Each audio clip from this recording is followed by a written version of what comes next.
Tonight, we're talking about medieval people, a group famous for plagues, mud, and deeply questionable life choices, who somehow still managed to get a few things shockingly right.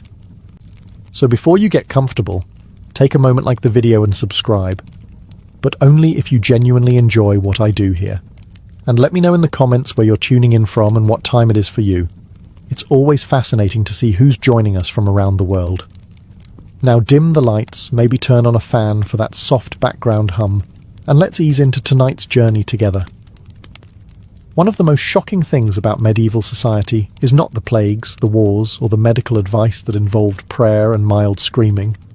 It's the fact that medieval people stopped working constantly, on purpose, and somehow civilization did not immediately collapse. Medieval Europe was overflowing with feast days, saints' days, holy days, local celebrations, seasonal festivals, days commemorating events nobody fully remembered, but everyone agreed were worth a day off. Work didn't slow down on these days. It ceased. Tools were put away. Fields were ignored. Productivity was gently escorted outside and told to think about what it had done. And the best part, no one felt guilty. No one whispered, "I should really be doing something right now." No one tried to turn rest into a side hustle. You didn't earn a feast day through burnout. You didn't justify it with a productivity app. The calendar said rest, so you rested. End of discussion. Imagine explaining that concept to modern society without someone immediately asking about efficiency metrics. Feast days weren't just excuses to eat and drink, though that was enthusiastically included. They were pressure valves. Everyone paused together, bodies healed, tempers cooled, grudges softened. You might hate your neighbour for stealing your chicken, but on a feast day you still had to sit near them, eat the same bread and pretend you weren't fantasizing about medieval revenge. That alone prevented several murders. In some regions, nearly 100 days a year were non-working days. Modern managers just fainted somewhere reading that sentence. Medieval people, meanwhile, nodded approvingly and asked if there was wine. Rest wasn't framed as weakness, it was obedience. God said stop, so you stopped. And when rest is mandatory, it becomes peaceful. No inner debate, no moral crisis, no, "I'll relax once I finish this one last thing," which is a lie humanity has been telling itself since forever. Even lords had to respect feast days. Power loosened briefly. Everyone shared the pause. No emails. No surprise labour requests. No quick favour. Modern culture insists constant work is normal, and rest must be defended like a criminal in court. Medieval society, despite all its chaos, understood something simple. If people never stop, they eventually break. Mandatory feast days weren't lazy. They were preventative maintenance. And honestly, we desperately need them back. After medieval society collectively agreed to stop working more often than seems reasonable, they committed to another wildly impractical idea: never eating alone. Meals weren't private moments of quiet reflection. They were public events, loud ones, messy ones, events where personal space went to die. Medieval people ate together constantly. Families, servants, neighbours, travellers. If you were nearby and vaguely human, you were probably sitting at the table. Long wooden benches replaced chairs, and the concept of "this is my seat" did not exist. You sat where there was room and accepted your fate. Food was shared. Bowls were shared. Utensils were optional. Hygiene was a suggestion. If someone reached across the table and dipped their bread into the stew, that was not rude. That was dinner. If you were squeamish, medieval society gently encouraged you to starve. And yet, somehow this worked. Communal meals forced interaction. You couldn't disappear. You couldn't quietly avoid people you disliked. If you had a problem with someone, you had to face them across a table while chewing, which is one of the most humbling conflict resolution methods ever invented. Arguments happened in public. Apologies happened in public. Gossip spread efficiently and then died naturally, because everyone heard the story at the same time. No endless rehashing, no group chats spiraling out of control. One meal, one scandal, resolved by dessert. Compare that to modern life, where eating alone has become the default. People eat while staring at screens, headphones in, existing 3 inches from another human being, but emotionally on another planet. Medieval peasants would find this deeply unsettling. "Why are you eating in silence?" they'd ask. "Who are you angry at?" Communal eating also prevented isolation. If someone stopped showing up to meals, people noticed, immediately. There was no quiet disappearance. Loneliness couldn't hide because hunger has excellent attendance records. And yes, diseases spread. That happened. Medieval people accepted this as the price of community, much like modern people accept terrible posture as the price of smartphones. The medieval table was chaotic, loud, and deeply inefficient. But it created belonging. You were seen. You were fed. You were included whether you liked it or not. Modern society prides itself on independence. Medieval society prioritized presence. And honestly, the idea that you are not allowed to eat alone sometimes might be exactly what we need. After medieval people finished not working and then loudly eating together, they did something else that would absolutely break modern society. They slept incorrectly, or at least incorrectly by today's extremely anxious standards. Medieval sleep was split into 2 parts. First sleep happened shortly after nightfall.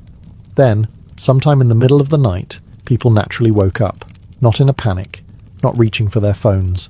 They simply woke up, accepted it, and stayed awake for a while. This period was calm, quiet, reflective, and crucially, it was considered normal.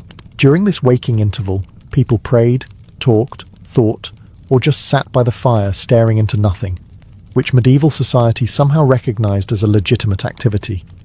No one said, "This is insomnia." No one tried to fix it. There were no supplements, no sleep trackers, no advice that began with "experts say." After this pause, people went back to bed for second sleep, drifting off again until morning. The body wasn't fighting itself. The night wasn't treated as a problem to solve. It was a rhythm. Compare that to modern life, where waking up at night causes immediate existential dread. You glance at the clock. You calculate how many hours of sleep you're losing. You start negotiating with tomorrow. Medieval people woke up at the same hour and thought, the thinking time. This middle-of-the-night calm was often used for creativity, prayer, intimacy, or quiet reflection. It was a mental buffer zone between the chaos of the day and the obligations of morning. Modern society erased it in favor of artificial lighting, rigid schedules, and the belief that sleep must be uninterrupted, or it has failed. Medieval people didn't label themselves broken for waking up. They didn't catastrophize. They didn't spiral. They simply existed in the dark for a while, trusting their bodies to do what bodies had been doing for thousands of years. Even the language reflected this acceptance. People talked about first sleep and second sleep as separate, expected events. Waking wasn't an interruption. It was part of the plan. Today, we've replaced this gentle rhythm with anxiety and blue light. We demand 8 perfect hours, uninterrupted, every night, and act surprised when humans refuse to cooperate. Medieval society, for all its problems, understood something deeply unsettling to modern self-help culture. Sometimes waking up at night is not a flaw, it's just being human. After medieval society finished resting excessively, eating loudly, and sleeping in 2 inconvenient chunks, it developed an approach to social discipline that modern culture could never survive. Public ridicule with an expiration date. In a medieval village, if you behaved badly, everyone knew. Not eventually. Immediately. You couldn't hide. There were no burner accounts. No anonymous comments. No carefully worded apology statements. You messed up, and the entire village processed it together, usually in the same afternoon. This didn't mean constant cruelty. It meant something strangely efficient. People were teased, laughed at, mocked gently, or not so gently, and then it ended. There was no permanent archive, no algorithm preserving your worst moment forever. Once the laughter stopped, so did the punishment. Someone cheated a neighbour. Expect jokes. Someone acted arrogantly. Expect songs. Someone made a fool of themselves at the tavern. That story would travel faster than a plague rat, but only briefly. Tomorrow, there would be new news. Medieval memory had a short attention span, and honestly, that was a feature. Compare this to modern society, where one mistake can be screenshot, reposted, analysed, monetized and resurrected years later by people who weren't even present. Medieval ridicule was face-to-face, proportional, and deeply uncomfortable in the moment, but mercifully finite. There was also accountability. You couldn't curate an image when everyone knew your actual behaviour. Reputation wasn't managed online, it was lived. If you apologised sincerely, people saw it. If you changed, they noticed. Redemption was possible because people were watching you in real time, not through filtered highlights. Even punishment reflected this logic. Stocks and pillories were designed to embarrass, not permanently destroy. The goal wasn't exile, it was reintegration. Humiliate, correct, move on. Brutal, sometimes. Effective, alarmingly. Modern outrage culture aims for permanent removal. Medieval ridicule aimed for behavioural adjustment. One wanted correction, the other wants erasure. And because ridicule happened in person, it required effort. You had to show up. You had to face the person. You had to risk being ridiculous yourself. This limited excess. People thought twice before mocking too harshly, because tomorrow it could be them. Medieval society understood something deeply inconvenient. Shame, when bounded and temporary, can be educational. Infinite shame is just cruelty with better branding. So no, we don't need medieval punishments back. But the idea that mistakes should have an end date, that might actually be progress. After medieval society finished publicly shaming you for bad behaviour, briefly, efficiently, and without screenshots, it also made sure you couldn't confuse anyone about who you were by accident. Enter sumptuary laws, the medieval solution to fashion anxiety. You may not wear whatever you want, and that is final. These laws dictated what colours, fabrics, accessories, and styles each social class was allowed to wear. Silk? Nobles only. Bright dyes? Wealth required. Fur? Depends which animal and how important you were. If you were a peasant and showed up wearing something fancy, society didn't assume you had good taste. It assumed you were committing a crime. And yes, this was unfair. Let's get that out of the way. Medieval society was not subtle about hierarchy, but psychologically. This system did something incredible. It eliminated status confusion. You didn't wake up wondering how to present yourself to the world. There was no identity crisis at the wardrobe. No panic about trends. No, does this say too much or not enough about me? Your clothes said exactly what they were supposed to say, whether you liked it or not. Modern society pretends it has freedom, but it replaced clear rules with invisible pressure. Medieval people knew where they stood. Today, people spend money trying to appear somewhere they aren't, while pretending that's self-expression. Sumptuary laws also killed one modern monster instantly: aspirational consumption. You couldn't dress above your station, so you didn't bankrupt yourself trying. There was no fast fashion cycle convincing you that last season's tunic was embarrassing. Your clothes lasted years, sometimes decades. They were repaired, inherited, and respected. And perhaps most importantly, identity wasn't bought. It wasn't curated. It wasn't announced. It was assumed. Your worth didn't fluctuate with your outfit. Of course, nobles loved these laws because they protected exclusivity, but peasants benefited in strange ways too. There was no pretending, no social theatre. Everyone knew who was who, and expectations adjusted accordingly. Modern people would find this horrifying, and understandably so. But medieval society understood something uncomfortable. Unlimited choice does not always equal peace of mind. Strict dress codes weren't about fashion, they were about psychological clarity. And honestly, not having to think about what your clothes say every morning sounds like a luxury. After medieval society regulated your wardrobe and made sure you couldn't accidentally look richer than you were, it did something even more radical. It openly admitted that life was ridiculous. Not quietly, not ironically, loudly, visually, and sometimes with drawings of snails attacking knights. Medieval people did not pretend the world made perfect sense. They lived with death nearby, disease everywhere, and logic taking frequent days off. Instead of insisting on constant seriousness, they leaned into absurdity like it was a coping mechanism, because it was. If you open a medieval manuscript expecting solemn religious imagery, you're in for a surprise. Along the margins you'll find monkeys playing instruments, priests being mocked, knights losing fights to rabbits, and peasants doing things that absolutely did not need to be illustrated. This wasn't rebellion. This was acknowledgement. Life is strange. We see it. Let's laugh before it eats us.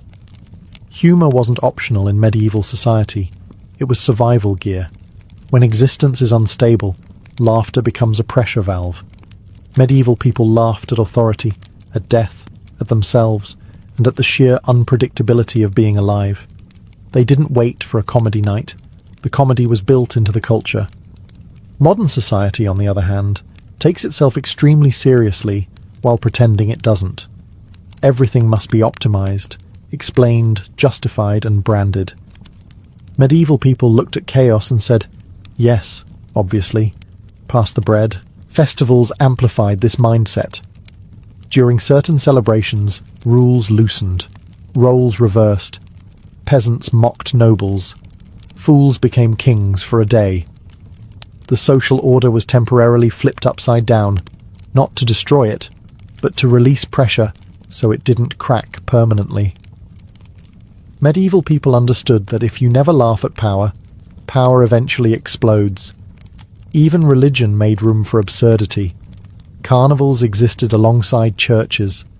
Jokes lived next to prayers. Sacred and silly were not enemies. They were neighbours. This acceptance of absurdity created resilience. When bad things happened, people weren't shocked. They were disappointed, angry, grieving, but not surprised. The world had always been unreasonable. That expectation softened the blow. Modern life constantly promises control and perfection, then acts confused when neither arrives. Medieval people expected chaos and found joy anyway. Accepting that life is absurd didn't make them foolish. It made them durable. And honestly, that might be one medieval trend worth reviving immediately. After medieval society accepted that life was absurd and decided to laugh about it, they did something else modern people find deeply offensive. They lived according to the season, and they did not complain about it online. Medieval people did not expect the world to bend to their preferences year-round. Winter meant cold, darkness, fewer options, and food that had strong opinions about being stored too long. Summer meant heat, work, and bugs that believed your body was public property, and everyone simply accepted this as reality, not a personal attack. Food was the clearest example. You ate what existed right now. No strawberries in winter, no oranges unless someone very important had arranged it. If something wasn't in season, it wasn't unavailable. It just wasn't a thing. Medieval people didn't stand in a field demanding berries from January like the earth owed them customer service. This seasonal mindset extended to energy, mood, and expectations. Winter was slower. People worked less, slept more, gathered indoors, and survived. Summer was faster. Labour intensified. Days stretched longer. Rest became brief and strategic. No one tried to maintain the same pace year-round because that would be insane. Modern society insists every month should feel identical. Same productivity, same diet, same energy. Medieval people would look at this and ask, why are you fighting the sun? Seasonal living also softened disappointment. When something was gone, it was gone. No substitute, no alternative. You didn't scroll endlessly looking for replacements. You adapted. You waited. You appreciated what returned. This rhythm created anticipation. Certain foods mattered more because they were rare. Certain moments felt special because they didn't last. Modern abundance erased that feeling and replaced it with mild dissatisfaction at all times. Even emotionally, medieval people expected fluctuation. Winter sadness was normal. Summer joy was temporary. Nobody tried to optimize their mood constantly. They accepted cycles instead of resisting them. Seasonal living wasn't romantic. It was limiting, sometimes cruel, often inconvenient. But it aligned human expectations with reality, which reduced frustration in ways modern convenience never has. Medieval people didn't ask the world to be comfortable all the time. They adjusted themselves instead. And honestly, letting the year change how you live instead of fighting it might be one of the healthiest medieval trends we abandoned. After medieval people accepted the seasons and stopped demanding strawberries from winter like spoiled customers, they embraced something modern society treats as a moral failure: doing nothing. Not resting so you can be productive later. Not recharging. Just idleness. Plain, unapologetic idleness. Medieval society did not believe every waking moment needed a purpose. There were long stretches of time where nothing happened, and no one tried to fix that. People sat. They leaned against walls. They stared into fires. They watched clouds drift by without documenting it. If you were seen doing nothing, nobody asked if you were working on something in your head. This wasn't laziness. It was baked into the rhythm of life. Agricultural labour came in intense bursts, followed by long pauses. Between planting and harvesting, there were days when waiting was the job. You couldn't rush crops by staring at them harder. Medieval people accepted this. Modern people would attempt a productivity app. Idleness was also social. Villagers gathered with no agenda, no schedule, no reason. Conversations wandered. Silences existed without being filled. Nobody pulled out a device to escape boredom because boredom wasn't considered an emergency. In fact, boredom had a function. It created stories, songs, jokes, and ideas. Some of the most enduring medieval tales emerged not from ambition, but from people killing time together with nothing better to do. Modern creativity often struggles because boredom has been completely eliminated. There was also no guilt attached to resting visibly. If you weren't needed at that moment, you were allowed to exist without explanation. No one measured your worth by output alone. If your neighbour saw you sitting quietly, they didn't assume you were unmotivated. They assumed you were human. Modern society has replaced idleness with constant stimulation and then wonders why everyone is exhausted. Medieval people experienced fatigue too, but it came from physical labour, not mental overdrive. Celebrated idleness acted as a pressure release. Without it, tension builds quietly and eventually explodes. Medieval communities understood this instinctively. They didn't monetize relaxation. They didn't brand it. They didn't sell it back to themselves. They simply stopped. And maybe the most absurd medieval trend of all is the one modern life needs the most: the permission to do nothing without apology. After medieval people mastered the art of doing absolutely nothing without guilt, they balanced it with something modern society keeps trying to outsource to machines: moving their bodies constantly for real reasons. Not exercise, not fitness. Actual work that needed to be done, whether you felt motivated or not. Medieval people did not work out. There was no concept of jogging for fun or lifting heavy objects repeatedly without a practical outcome. If you lifted something heavy, it was because it needed to be moved. If you walked long distances, it was because there was somewhere you had to go. If you were tired at the end of the day, congratulations, the system was functioning correctly. Physical labour acted as therapy without anyone calling it that. Stress didn't accumulate silently in the body.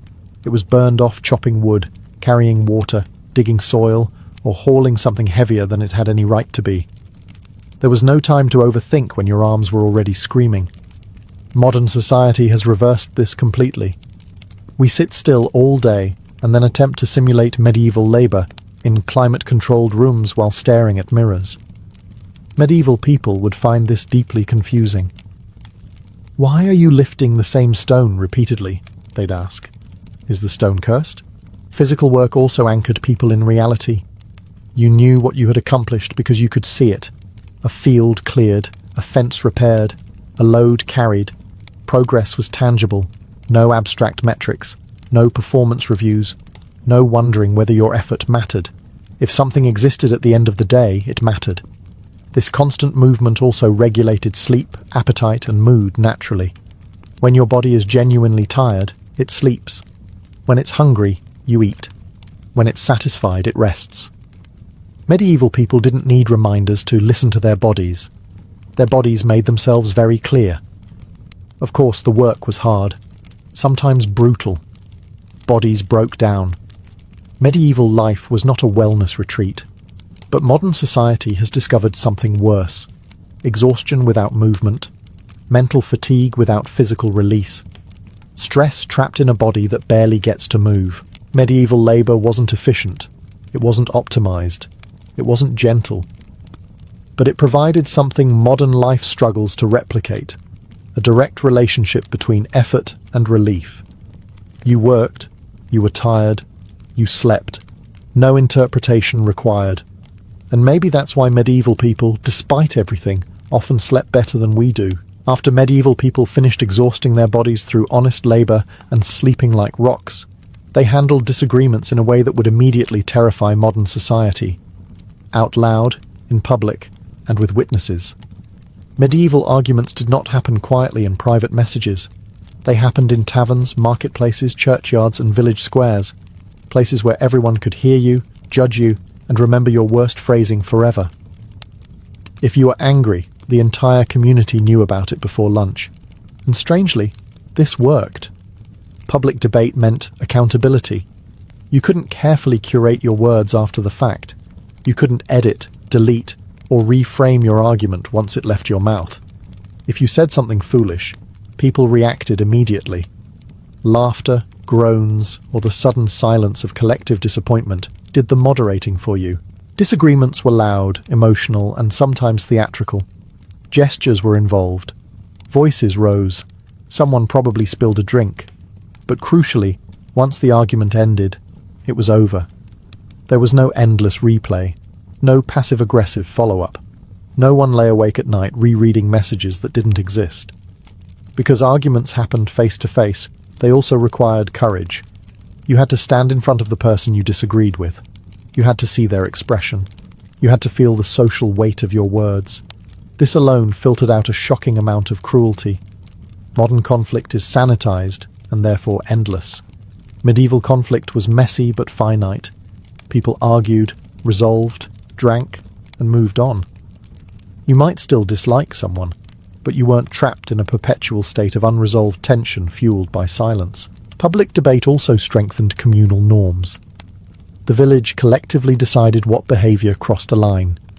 No algorithms, no anonymous outrage, just human judgment, delivered immediately and sometimes brutally. And because everyone was present, power dynamics were visible. A noble yelling at a peasant looked different in front of witnesses. Abuse had an audience. That mattered. Of course, this system wasn't perfect. Sometimes it escalated. Sometimes fists replaced words. Medieval society was not a conflict resolution seminar, but it understood something modern culture has forgotten. Arguments need an ending. When conflict is embodied, it resolves faster. When it's abstract, it metastasizes. Medieval people argued loudly so they wouldn't argue forever. And honestly, the idea that disagreements should happen in daylight, not behind screens, might be one of their healthiest habits. After medieval people finished arguing loudly in public and then immediately moving on with their lives, they lived under a concept modern society finds deeply uncomfortable. Everyone noticed everything. Privacy existed, but only in theory. In practice, medieval villages operated like a small room with no doors and excellent acoustics. If you were doing well, people knew. If you were struggling, people knew. If you tried to quietly fall apart in the corner, the village gently refused to let you. Community responsibility wasn't optional or sentimental. It was practical. Survival depended on it. If someone didn't show up to work, didn't eat, or didn't leave their house for a few days, It wasn't considered their personal business. It was considered a problem that needed immediate attention, preferably before it affected the harvest. This constant visibility meant isolation was rare. Loneliness had very few places to hide. If you were sick, neighbors noticed. If you were grieving, they showed up.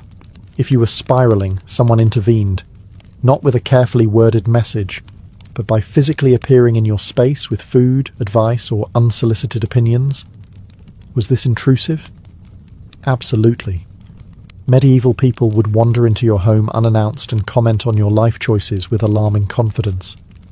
But they also wouldn't let you quietly disappear. Neglect was harder. Abandonment required effort. Modern society has perfected the art of being surrounded by people who know nothing about you. Medieval society did the opposite. Everyone knew too much. And strangely, that created safety nets modern systems still struggle to replicate.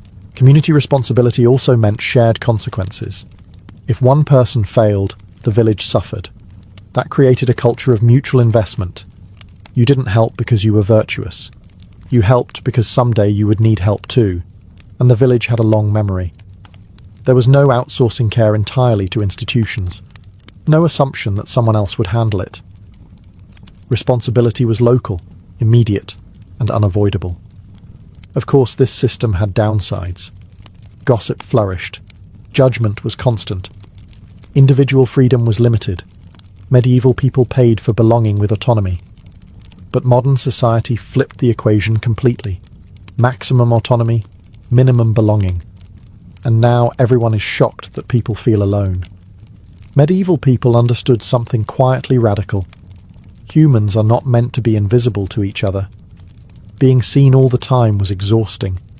But being unseen all the time is worse. And maybe the medieval insistence that we are responsible for one another is a trend worth revisiting. Carefully, selectively, and with fewer uninvited opinions. After medieval society made sure everyone was deeply involved in everyone else's business at all times, it occasionally decided the best solution was to abandon logic completely and throw a festival. Not a tasteful one, not a themed one, a deeply confusing one. Medieval celebrations often made no sense on purpose. There were festivals where peasants dressed as nobles, nobles were mocked openly, fools were crowned kings for the day, and authority politely stepped aside while chaos borrowed the throne. These events weren't accidents. They were scheduled releases of social pressure. Take the Feast of Fools. Clergy dressed ridiculously. Rules dissolved. Mock sermons were delivered. Sacred spaces temporarily became playgrounds for satire. This was not medieval society malfunctioning. This was medieval society performing maintenance. Modern culture treats order as something that must be defended constantly. Medieval culture understood that order breaks if it's never allowed to bend. So they bent it on purpose, once in a while, in a controlled setting where everyone knew it would end. These celebrations also reset hierarchy. For a brief moment, the powerful were laughed at, and the powerless were heard. Not enough to overthrow the system, just enough to stop resentment from boiling over into something sharp and dangerous. And importantly, everyone participated. You didn't opt out. You didn't stand on the sidelines pretending you were above it.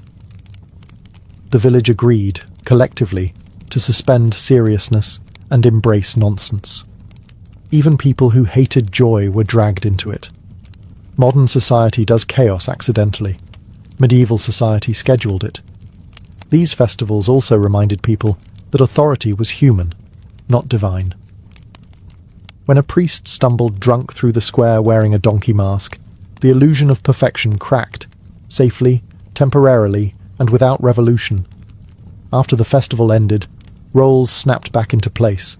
Work resumed, rules returned. But something had shifted. Pressure had been released. Laughter had softened edges that would otherwise cut. Today, we either suppress frustration endlessly or explode unpredictably. Medieval people chose a third option: ritualized nonsense. It wasn't elegant, it wasn't rational, but it was effective. Celebrations that made no sense weren't about joy alone, they were about balance. And maybe the modern world could use a few days where seriousness is officially cancelled. by law.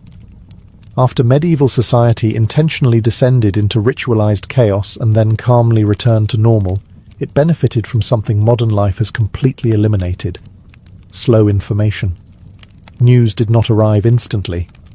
In fact, it often arrived late, distorted, and slightly confused, and somehow this made people saner. In the medieval world, information travelled at the speed of walking, or riding, or shouting across a field. If something dramatic happened in the next town, you didn't find out immediately. You might hear about it days later, or weeks later, or not at all. And when you did hear about it, it was usually missing details and heavy on opinion. This wasn't a flaw.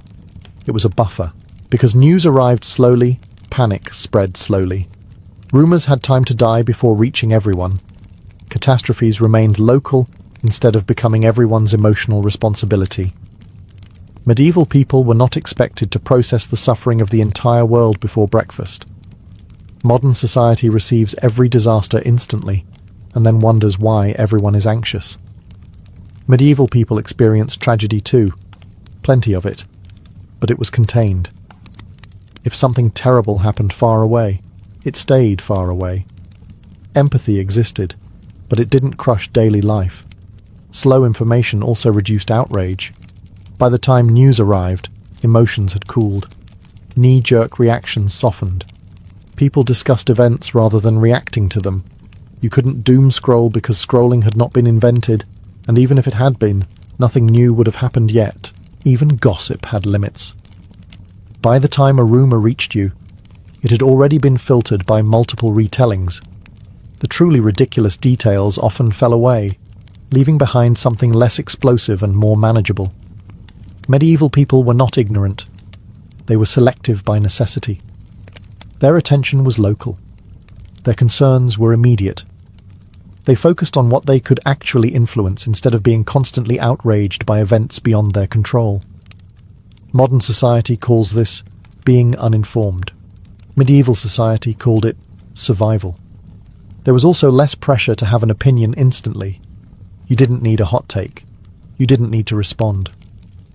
Silence was normal. Reflection happened naturally because information arrived slowly enough to allow it. Slow information didn't make medieval life peaceful, but it made it digestible.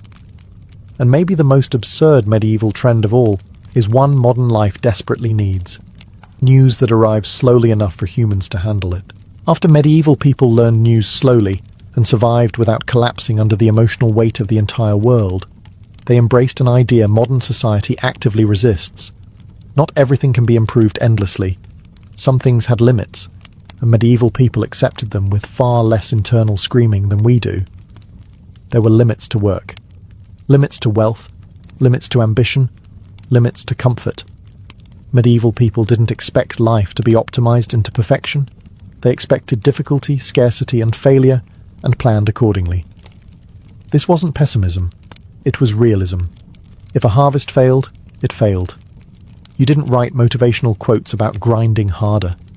You prepared better next time and accepted that sometimes the weather simply won. Modern culture treats limits like personal insults. If something doesn't work, we assume we haven't tried hard enough, optimized enough, or believed in ourselves enough. Medieval people would look at this mindset and gently suggest you talk to the sky. Respecting limits also reduced disappointment. When you expect difficulty, you aren't constantly surprised by it. Medieval people weren't shocked when winter was hard. They were annoyed, cold, and miserable, but not confused. There were also moral limits. You weren't expected to do everything. You had a role. You lived within it. This limited freedom, yes, but it also limited pressure. No one asked peasants to reinvent themselves every year. Identity was stable. Expectations were clear. Modern society insists everyone can be everything if they just work hard enough, and then quietly blames individuals when that promise collapses. Medieval society made fewer promises and therefore broke fewer hearts. Even time had limits. Day ended when the sun disappeared. Productivity didn't extend indefinitely into the night. Artificial lighting existed, but was expensive. darkness meant rest, not hustle. Respect for limits didn't make medieval life comfortable. It made it coherent. People lived inside a framework that acknowledged reality instead of fighting it constantly. Modern life has erased limits and replaced them with endless expectations. Medieval life had fewer options but more acceptance. And maybe the medieval understanding that not everything needs fixing, improving, or optimizing is one trend we desperately need to relearn.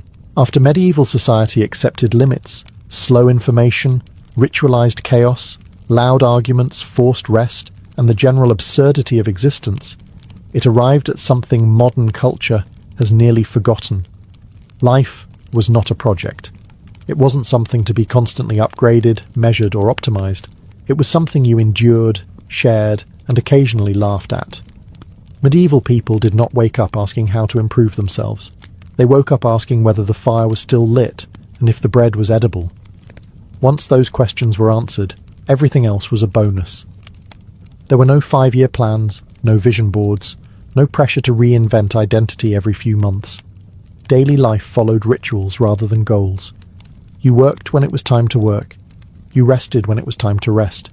You celebrated when the calendar told you to celebrate. You argued when something bothered you.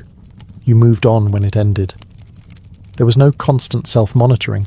Modern society replaced this with optimization. Every moment must be useful. Every habit must serve an outcome. Even rest must be productive, or it doesn't count. Medieval people would look at this and ask why you are exhausting yourself on purpose. Living without optimization didn't mean medieval life was easy. It was hard, painful, and often unfair. But the difficulty was external, not internal. People weren't constantly judging themselves for failing to become better versions of themselves. They were just surviving within a world that made no promises. This created resilience. When life wasn't expected to improve endlessly, setbacks didn't feel like personal failures. They felt like life being life. There was dignity and endurance rather than transformation. Medieval people measured success simply: did we eat? Did we survive? Did we laugh today? If the answer was yes, the day had value. Modern culture insists meaning must be constructed through achievement. Medieval culture allowed meaning to emerge through participation. No dashboards, no metrics, no constant improvement plans. Just cycles of effort, rest, community, and absurdity. And maybe the most absurd medieval trend of all, the one that truly needs to come back, is the idea that life does not need to be optimized to be worth living. In the ancient world, sport was never a harmless way to kill an afternoon. There were no pick-up games, no stretching politely before exercise, and absolutely no playing just for fun. Every competition existed for a reason, and that reason was usually serious: survival, honor, religion, or power. When ancient people played, they were rehearsing for life itself. First and foremost, sport was preparation for war. Long before standing armies and professional soldiers, most men were expected to fight when called. Running, throwing, wrestling, and riding were not hobbies. They were battlefield skills disguised as competition. If you could sprint faster, throw farther, or overpower another man in the sand, you had a better chance of surviving combat. Victory in sport suggested usefulness in war, and usefulness in war meant status. But physical training alone was not enough. Sport was also a ritual act, deeply tied to religion. Many competitions were held during festivals honoring gods, ancestors, or cosmic forces. Winning was not just a personal triumph, it was proof of divine favor. To lose publicly could imply that the gods had turned their faces away from you, which was socially inconvenient at best, and spiritually alarming at worst. Athletes competed not only before crowds, but before heaven. Sports also served as social theatre. They reinforced hierarchy, masculinity, and order. Not everyone was allowed to compete. Free men played, slaves usually watched. Elites sponsored games to show generosity and wealth, while rulers used grand competitions to display control and unity. A well-run sporting event suggested a stable society. Chaos in the arena hinted at chaos everywhere else. There was also a darker edge. Ancient sports were often violent, public, and unforgiving. Injuries were common, death was accepted, and mercy was optional. Pain was not a flaw in the system, it was part of the spectacle. To endure suffering calmly proved discipline and moral strength. To quit brought shame that could last a lifetime. Most importantly, sport gave ancient people meaning. It created stories worth remembering. Champions became legends, names repeated for generations. Ordinary life was harsh, brief, and uncertain. But victory in competition offered a rare chance at immortality through memory. To win was to be remembered. To compete at all was to matter. In ancient civilizations, sport was not an escape from reality. It was reality, condensed into rules, rituals, and raw physical struggle, played out under the eyes of gods, crowds, and history itself. If ancient sports had a heartbeat, it thundered through the wheels of a chariot. Chariot racing was not a refined pastime for philosophers or a polite athletic contest. It was loud, violent, and wildly addictive. Across the ancient Mediterranean and Near East, nothing drew crowds like the promise of horses sprinting at lethal speed around narrow tracks, pulled inches from disaster by a driver with very little protection and even less margin for error. At its core, chariot racing was a test of control. Horses were powerful, nervous animals, easily panicked by noise and motion. Steering them at full speed through tight turns required nerve bordering on recklessness. Crashes were common, spectacular, and often fatal. When chariots tangled, drivers could be dragged beneath hooves or crushed under splintering wheels. The crowd did not leave in disgust. They leaned forward. This danger was precisely the point. Chariot racing turned risk into entertainment and courage into currency. A successful driver earned fame far beyond what most soldiers or craftsmen could dream of. Some racers became celebrities, their names shouted by thousands, their victories tracked obsessively by fans who supported teams with the enthusiasm of modern sports ultras. Loyalty to a racing faction could define a person's social identity, yet the drivers themselves often came from the lowest rungs of society. Many were enslaved or freedmen, men whose bodies were valuable, but whose lives were considered expendable. This contradiction sat comfortably with ancient audiences. Glory could be borrowed, even if humanity could not. When a driver died, another quickly took his place, reins in hand, fate pending. Politically, chariot racing was a useful pressure valve. Massive crowds gathered regularly, emotions ran high, and rulers paid close attention. The racetrack became one of the few spaces where ordinary people could voice approval or outrage directly, sometimes shouting demands at officials while the races paused. A happy crowd was manageable. An angry one could be dangerous. Chariot racing blended speed, spectacle, social tension, and ritualized violence into a perfect storm of mass entertainment. It offered danger without war, victory without conquest, and heroes who might not survive the afternoon. For ancient societies, that balance was irresistible. While chariot racing thrilled the masses with chaos and death, the Greeks pursued something far more controlled and arguably more obsessive: perfection. The ancient Olympic Games were not designed to entertain the crowd first and foremost. They were designed to honor the gods, especially Zeus, by displaying the ideal human body pushed to its absolute limits. To the ancient Greeks, athletic competition was a form of worship. Strength, speed, balance, and endurance were seen as reflections of cosmic order. A well-trained body suggested moral discipline, self-control, and harmony between mind and flesh. This is why athletes competed naked. Clothing would hide flaws, and flaws mattered. The body itself was the offering. The events were deceptively simple: running, wrestling, boxing, pancration, and throwing contests. No elaborate equipment, no safety padding, no mercy rounds. Victory depended on raw physical ability and relentless training.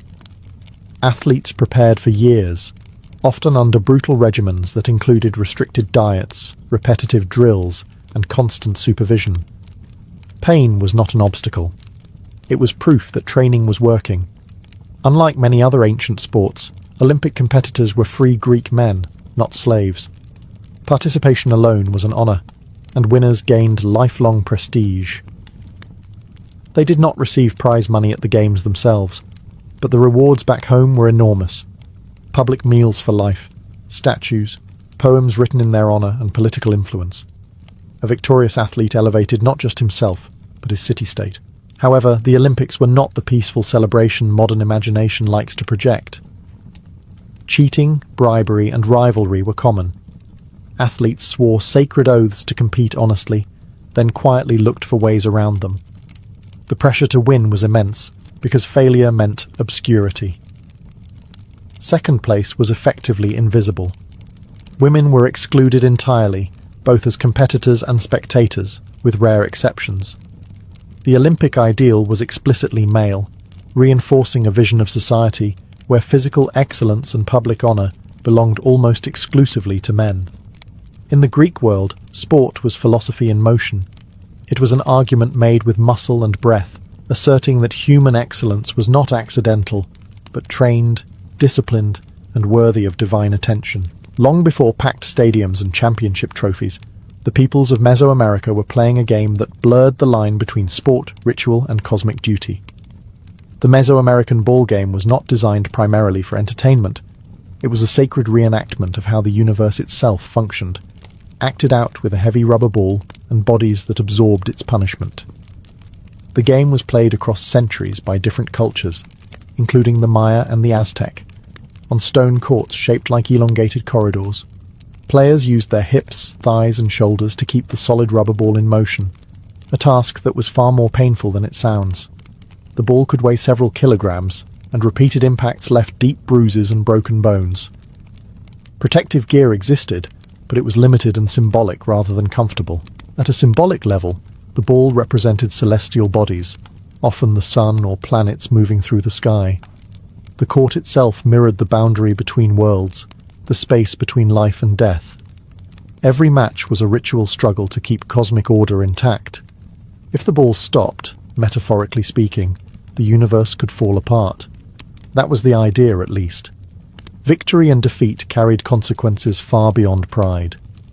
In some ceremonial games, players, captives, or entire teams could be sacrificed afterward. Contrary to popular myth, it was not always the losers who died, nor always the winners. Sacrifice was considered an honor, a direct offering to the gods. From a modern perspective, this is unsettling. From an ancient one, it was logical. What better gift could you give the divine than excellence followed by blood? The ball game also reinforced political power. Rulers sponsored courts, hosted matches, and used the spectacle to legitimize their authority. A successful game implied divine approval of the ruling class. A failed one could be interpreted as a bad omen. The stakes were cosmic, but the messaging was political.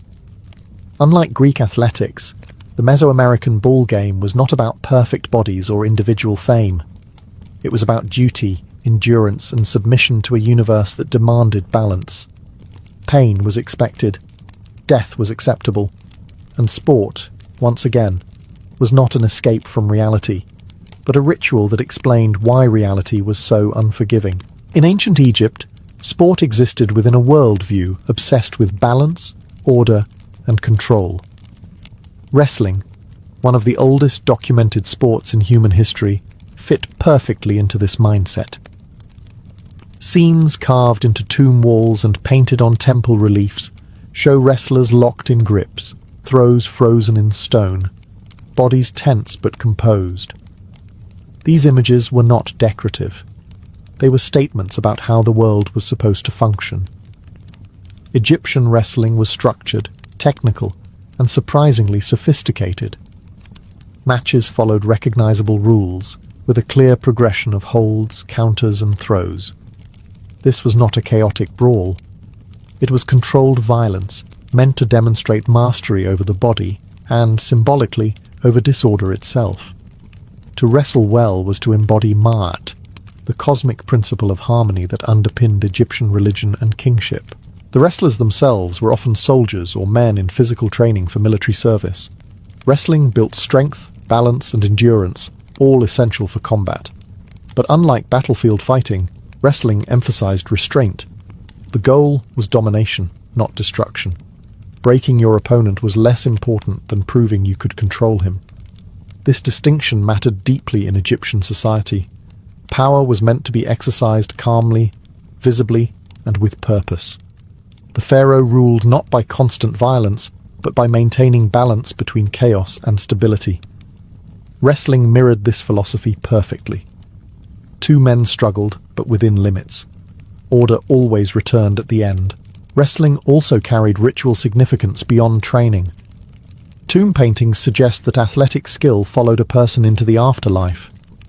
To depict oneself wrestling was to claim eternal vitality, readiness, and worthiness before the gods. The dead, after all, were expected to be judged, weighed, and tested. A strong body symbolized a prepared soul. Unlike